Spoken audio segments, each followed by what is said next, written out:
अब तक हमने देखा कि अभी रिया को कॉलेज ड्रॉप करता है, लेकिन ये वही डरी सहमी चुपसी रहने वाली रिया नहीं थी। रिया का पूरा मेकओवर हो चुका था। उसने सेल्फ डिफेंस की अच्छी खासी ट्रेनिंग ले ली थी। ब्लैक स्लीवलेस हुडी और टाइट जीन्स में वो बेहद खूबसूरत और कॉन्फिडेंट लग रही थी। कॉलेज के लगभग सारे लड़के उसे इम्प्रेस करने के लिए लाइन में खड़े थे, लेकिन रिया सबको इग्नोर करते हुए कॉरिडोर से आगे बढ़ रही थी। तभी उस पर रियांश की नजर पड़ती है। रिया को इस बदले हुए अंदाज में देखकर रियांश शॉक्ड हो जाता है और उसे नीचा दिखाने की कोशिश करता है, लेकिन अगले ही पल रिया उसे जोरदार किक मारती है और बिना रुके आगे बढ़ जाती है। दूर खड़ा वंश सब कुछ देख रहा होता है और पहली ही नजर में उसे रिया पसंद आ जाती है। वो रिया से बात करने, उस पर चांस मारने आगे बढ़ता है, लेकिन तभी केले के छिलके पर उसका पैर पड़ता है और वो गिरने ही वाला होता है कि तभी रिया उसे अपनी बाहों में थाम लेती है। वो पल ऐसा था कि आसपास के लोग गिटार बजाने लगते हैं और बैकग्राउंड में गाना बज उठता है, न जाने मेरे दिल को क्या हो गया, अभी तो यही था, अभी खो गया। ऐसा वंश सोच रहा था। तो अब देखेंगे आगे क्या होता है आज के एपिसोड में। रिया ओजल को खींचते हुए क्लास के अंदर ले गई। कबीर बोला, वंश क्या हुआ, तुम्हारे पसीने क्यों छूट रहे? तो वंश बोला, प्रिटी गर्ल की फ्रेंड मेरी मासी है। तो ये सुनकर तीनों हैरान रह गए और वंश को देखने लगे। काव्य बोला, really she is your aunt? तो वंश बोला, यस, वो मेरे छोटे नानू की बड़ी बेटी है। अगर उन्होंने मामा को बता दिया तो मेरी मौत पक्की। तो अयान बोला, तुम्हारे मामा तो सच में डेविल हैं। तो वंश डरते हुए बोला, यार प्लीज उनका नाम मत लो, मुझे उनसे बहुत डर लगता है और उनका गुस्सा शांत करने के लिए तो मामी भी नहीं है, कब से कुंवाने पड़े हैं। अगर एक प्यारी सी मामी होती तो कम से कम मुझे उनसे बचा तो लेती। तो काव्य हंसते हुए बोला, तेरे मामा तो इंडिया के मोस्ट एलिजिबल बैचलर हैं। वैसे एक बात बता, उन्हें कैसी लड़कियां पसंद है? उनके बारे में तो रूमर्स हैं कि उन्हें लड़कियां नहीं लड़के पसंद है। तो वंश बोला, मेरे मामा कोई गे नहीं है, उन्हें कोई लड़के पसंद नहीं है। मुझे भी नहीं पता उन्हें कैसी लड़की पसंद है, पर मम्मी से पता चला था कि वो बचपन में नानी की फ्रेंड की बेटी से शादी करना चाहते थे। बस इतना ही पता है। शायद आज भी वो उनसे ही शादी करना चाहते होंगे। वैसे भी वो बस उनसे कुछ 8-10 साल छोटी होंगी। ये सुनकर अयान उसके कंधे को थपथपाते हुए बोला, एज गैप तो चलता रहता है, चिंता मत कर, तेरे मामा भी जल्दी ही घोड़ी चढ़ेंगे और तुम और हम उनकी शादी में खूब नाचेंगे। तो वंश बोला, पहले मेरी मासी को तो कोई समझाओ। तो कबीर बोला, ठीक है, उनको भी देख लेंगे, पहले क्लास के अंदर चले। फिर वो लोग क्लास के अंदर गए।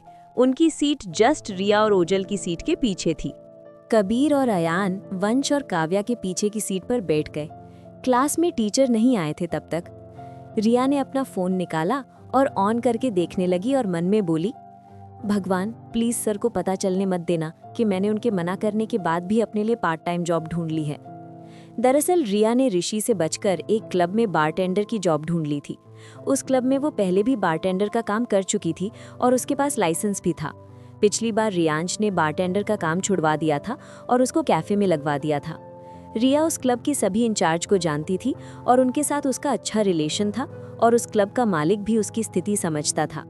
रिया को नहीं पता था कि उस क्लब के मालिक हैं मिस्टर अरुण बजाज, इब्राहिम के डैड।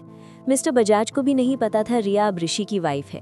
इब्राहिम ने बस उन्हें ये बताया था कि ऋषि ने उज्जवल आनंद की बेटी को ढूंढ लिया है और उसे शादी भी कर ली है। रिया ने जल्दी से अपना फोन वापस अपने बैग में रखा। तभी उनके टीचर भी आ गए। सबने उन्हें खड़े होकर विश किया। उनके टीचर मिस्टर शर्मा ने सबको देखा, फिर रिया को देखा। अब तक सभी स्टाफ को पता चल गया था कि रिया कौन है।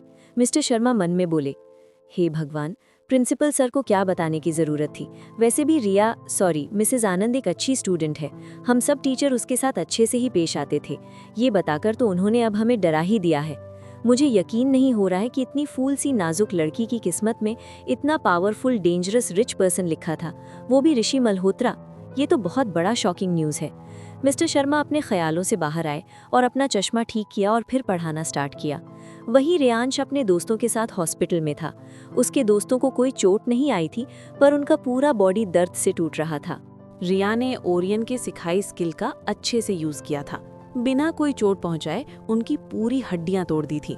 मतलब ऐसे मारा था कि उन्हें खुद समझ नहीं आ रहा था कि ना उन्हें कोई चोट लगी है और ना ही कोई चोट का निशान था। फिर भी उनके शरीर में इतना पेन क्यों कर रहा है। रिया को नहीं पता था कि ऋषि ने जिस मेयर के बेटे को मारा था वो भी उसी यूनिवर्सिटी में पढ़ता था। वो लोग आज ही हॉस्पिटल से डिस्चार्ज होकर कॉलेज आए थे। हालांकि वो दूसरे सब्जेक्ट के स्टूडेंट थे, रिया 3 बजते ही क्लास से बाहर निकल गई क्योंकि उसे द हेवन क्लब भी जाना था। वो बाहर आई और उसे आहान ने देख लिया, जो उस शहर के मेयर का बेटा था, जिससे तापसी ने 50 लाख रुपए लेकर रिया को बेच दिया था। आहान के साथ उसके दोस्त रोमी, जय, धीर, अमी और अर्पित भी थे। आहान रिया को देखकर बोला, हैं, ये तो वही लड़की है ना जिसे उसकी बहन ने इसे हमें बेचा था। हाँ, और उस आदमी ने उसके लिए हमें बुरी तरह से पीट दिया था। तो रोमी बोला, हाँ यार, इस लड़की को मजा चखाना तो बनता है, मुझे तो पता ही नहीं था ये भी हमारी कॉलेज में पढ़ती है। तो धीर बोला, चलो देखते हैं कहाँ जाती है। फिर वो लोग भी रिया का पीछा करने लगे। रिया ने टैक्सी ली और द हेवन क्लब की तरफ चल पड़ी। वो लोग अपनी गाड़ी में उसका पीछा करने लगे। द हेवन पहुंचने के बाद रिया ने टैक्सी वाले को पैसे दिए, फिर वो अंदर चली गई। वो लोग भी उसके पीछे अंदर गए। रिया अपने कपड़े चेंज करने के लिए चेंजिंग रूम में चली गई। जब वापस आई तो उसने सफेद रंग की शर्ट और नीचे काले रंग की ट्यूब स्कर्ट पहन रखी थी और पैरों में ब्लैक कलर की हील्स पहन रखे थे। उसने गले में काले रंग की टाई पहन रखी थी और अपने हेयर की पोनीटेल बना रखी थी। वो लोग उसे हैरान होकर देखने लगे। रिया बार काउंटर के पास आई और जो आदमी उस टाइम बारटेंडर पे काम कर रहा था उसे विश किया। वो आदमी खुश होकर बोला, हाय प्रिटी गर्ल, फाइनली तुम आ गई। ठीक है, अब मैं चलता हूँ, अब तुम ये काम संभालो। तो रिया बोली, थैंक्स अंकल। फिर वो बारटेंडर का काम करने लगी। वो बहुत अच्छे से काम कर रही थी। आहान बोला, अच्छा तो ये लड़की यहाँ पर पार्ट टाइमर है, ठीक है, आज हम इसे मजा चखा कर रहेंगे। और वो लोग उसका वहीं क्लब में बैठकर वेट करने लगे। इब्राहिम भी वहीं एक मीटिंग के सिलसिले में आया था। मीटिंग खत्म होने के बाद वो प्राइवेट रूम से बाहर आया और एक ड्रिंक लेने के लिए बार काउंटर के पास गया और रिया को बिना देखे ही बोला, 1 ब्लू हेवन। तो रिया बोली, श्योर सर। उसने भी इब्राहिम को नहीं देखा, लेकिन उसकी आवाज सुनकर इब्राहिम चौंक पड़ा। फोन से नजरें उठाकर जब उसने सामने बार काउंटर की तरफ देखा तो वो हैरान रह गया। वो ऐसे देख रहा था जैसे उसने सांप सूंघ लिया हो। वो मन में बोला, ये सपना तो नहीं है ना, इब्राहिम की लिटिल वाइफ बारटेंडर, जरूर ये सपना होगा। और अपनी आंखें मलते हुए देखा और बोला, भगवान, ये तो सच में छोटी गिलहरी है, पर ये यहाँ पर बारटेंडर। और फिर उसे इब्राहिम की बात याद आई। इब्राहिम ने उसे बताया था कि उसने रिया की पार्ट टाइम जॉब छुड़वा दी है। वो मन में इब्राहिम को 1000 गालियां देने लगा। वो बोला, अब वो राक्षस सारा दोष मुझे देगा। क्या जरूरत थी उसे उसके कैफे में उसकी पार्ट टाइम जॉब छुड़वाने की। अब देखो, उसकी छोटी गिलहरी मेरे क्लब में बारटेंडर का काम कर रही है। जलती हुई आग में केक देगा। रिया ने उसे उसका ड्रिंक बना कर दिया और फिर दूसरे लोगों के लिए ड्रिंक बनाने लगी। इब्राहिम ने अपना ड्रिंक लिया और चाय की तरह सिप लेते हुए पीने लगा और एक जगह जाकर टेबल पर बैठ गया। उसने इब्राहिम को कॉल किया। अभी 6 बज रहे थे। रिया 3 घंटे काम कर चुकी थी। उसकी शिफ्ट का 1 घंटा बचा था। रिया ने एक अच्छा सा बहाना भी ढूंढ लिया था ताकि वो अपनी पार्ट टाइम जॉब कर सके। उसने ऋषि के पूछने पर यह बताने का बहाना ढूंढा था कि वो अपनी फ्रेंड के साथ एक्स्ट्रा स्टडी करने के लिए उसके हॉस्टल में गई थी। इससे इब्राहिम को कोई शक नहीं होता। लेकिन जब इब्राहिम ने उसे देख लिया था तो रिया को कोई अंदाजा नहीं था कि उसका क्या अंजाम होने वाला है। इब्राहिम का गुस्सा जब आपे से बाहर हो गया तो उसने ऋषि को कॉल किया। सेल्वन रिया को लेने आया था। वो 2 घंटे से वेट कर रहा था।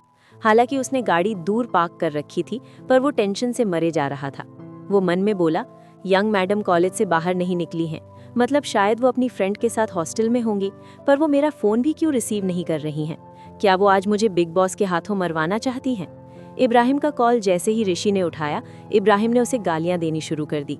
वो बोला, राक्षस आदमी, तुम्हें क्या जरूरत थी छोटी गिलहरी की उस कैफे में पार्ट टाइम जॉब छुड़वाने की? तुम्हें पता भी है वो मेरे क्लब द हेवन में बारटेंडर की जॉब कर रही है। तुम बहुत बुरे हो, सच में बुरे हो। तुम्हारी वजह से ही वो यहाँ पर काम कर रही है। मैं तुम्हें बता रहा हूँ, मुझे ब्लेम मत करना, समझे? ऋषि ने जब ये सुना तो उसकी भौएं तन गई। वो बोला, क्या कहा तुमने? वो तुम्हारे क्लब में बारटेंडर का काम कर रही है? और मन में रिया को कोसते हुए बोला, तुम्हें समझ में नहीं आता, जब मैं तुम्हें हर वो चीज देना चाहता हूँ जो तुम चाहती हो, फिर तुम ऐसी हरकतें क्यों कर रही हो? लगता है तुम्हें ऐसे समझ नहीं आएगा। और बोला, उस पर नजर रखो, मैं पहुंच रहा हूँ, ठीक है? तो इब्राहिम बोला, हाँ। फिर उसने देखा तो बार काउंटर में रिया नहीं थी, कोई और था। वो बोला, हे भगवान, तुम्हारी बीवी तो मिस्टर इंडिया निकली, पलक झपकते ही गायब हो गई। तो ऋषि बोला, अपनी बकवास बंद करो और ढूंढो, आज तो उसकी खैर नहीं, अगर तुम अपनी खैर चाहते हो तो उसे ढूंढो। तो इब्राहिम बोला, ठीक है ठीक है, और वो रिया को इधर उधर खोजने लगा। रिया अपना बैकपैक लेकर आई। वो घर जाने के लिए तैयार थी। हालांकि वो बारटेंडर के गेटअप में ही थी, उसने कपड़े चेंज नहीं किए थे। उसने सोचा था कि वो पीछे के गेट से हॉस्टल में जाएगी और ओजल के रूम में चेंज कर लेगी, फिर घर जाने के लिए बाहर आएगी। वो जल्दी जल्दी बाहर जाने लगी। तभी इब्राहिम भी उसकी तरफ जाने लगा। कुछ देर बाद इब्राहिम हैरान रह गया जब उसने कुछ लड़कों को रिया के पीछे जाते हुए देखा। वो बोला, हे भगवान छोटी गिलहरी, तुम कितनी लापरवाह हो, तुम्हारा राक्षस पति मुझे कच्चा खा जाएगा। वो भी पीछे जाने लगा। रिया जब बाहर आई तो उसे आहान और उसके दोस्तों ने घेर लिया। रिया ने जब आहान और उसके दोस्तों को देखा तो उसे उस दिन का इंसिडेंट याद आ गया। आहान बोला, उस दिन तो तुम उस आदमी की वजह से बच गई थी, लेकिन आज तुम्हें कौन बचाएगा? रिया उन सब की आंखों में शैतानी चमक देख सकती थी। उसे तुरंत समझ आ गया कि ये लोग आज उसे नहीं छोड़ेंगे। उसने बिना देर किए एक को जोर से लात मार के दूर गिरा दिया और भाग निकली। सारे लड़के उसे पकड़ने के लिए उसके पीछे भागने लगे। इब्राहिम ये देखकर शॉक्ड रह गया। उसने जल्दी से इब्राहिम को कॉल किया और वो भी उनके पीछे जाने लगा और बोला, लगता है तुम्हारी बीवी को मुसीबत को इनविटेशन देने का बहुत पुराना शौक है। जल्दी आओ, तुम्हारी बीवी के पीछे लड़कों की गैंग पड़ी हुई है, मैं उनसे काफी पीछे हूँ। तो इब्राहिम गुस्से में बोला, पीछे हो का क्या मतलब है? जल्दी जाओ, अगर उसे कुछ भी हुआ तो तुम्हारी खैर नहीं, समझे? इब्राहिम ने ओरियन को गाड़ी फास्ट चलाने को कहा। इब्राहिम ने उसे लोकेशन सेंड कर दी थी अपने फ़ोन की, क्योंकि वो भी उनके पीछे जा रहा था। ओरियन ने सेल्विन को भी इन्फॉर्म कर दिया था। सेल्विन भी जल्दी से जल्दी आ रहा था। रिया भागते भागते एक सुनसान जगह पर आ गई थी। वो थक गई थी। उधर बहुत अंधेरा था और स्ट्रीट लाइट भी नहीं थी। अंधेरे में वो पीछे देखे बिना ही अंधाधुंध भाग रही थी। अंधेरे में उसका पैर एक गड्ढे में पड़ गया और लड़खड़ा के मुंह के बल जोर से गिर पड़ी। उसने हील्स पहन रखी थी, इस वजह से उसके पैरों में अब बहुत दर्द हो रहा था। वो बुरी तरह से दर्द में तड़प रही थी। वो बड़ी मुश्किल से उठी और उसने अपनी हील्स निकाली। आहान अपने दोस्तों के साथ उसका पीछा करते हुए आ रहा था। रिया ने जल्दी से अपनी हील्स निकालकर फेंक दी और वो खड़ी होने लगी, पर वो दोबारा गिर पड़ी। तब तक आहान अपने दोस्तों के साथ आ गया और उसे घेर लिया। आहान ने उसके बाल बेरहमी से पकड़े। धीर ने अपने फ़ोन की फ्लैशलाइट जलाई और हंसते हुए बोला, अब बचकर कहाँ जाओगी? वो आदमी दोबारा तुम्हें बचाने नहीं आने वाला। आहान ने उसे सीधा किया और सीधे रिया के गाल पर तड़ातड़ 4 थप्पड़ जड़ दिए। रिया के होठों के कोनों से खून बहने लगा। रिया के गोरे गालों पर आहान के उंगलियों के निशान पड़ गए थे। रिया ने आहान को एक जोरदार पंच मारा और खड़ी होने लगी, पर तभी जय ने उसे जोर से एक थप्पड़ और मारा। रिया वापस जमीन पर गिर पड़ी। रिया के माथे पर एक कट लग गया और खून बहने लगा। जय ने रिया के शर्ट की बाजू फाड़ दी। वो बोला, धीर, यहाँ अब जो भी होगा उसकी एक वीडियो बना लो। धीर बोला, ओके। फिर वीडियो बनाने के लिए कैमरा ऑन किया। रिया में अब बिल्कुल ताकत नहीं थी, फिर भी वो खुद को डिफेंड करने की कोशिश कर रही थी, लेकिन उसमें अब ताकत नहीं थी कि वो उनसे फाइट कर सके। तो क्या ऋषि रिया को वक्त पर पहुंचकर बचा लेगा या हो जाएगी कोई अनहोनी रिया के साथ?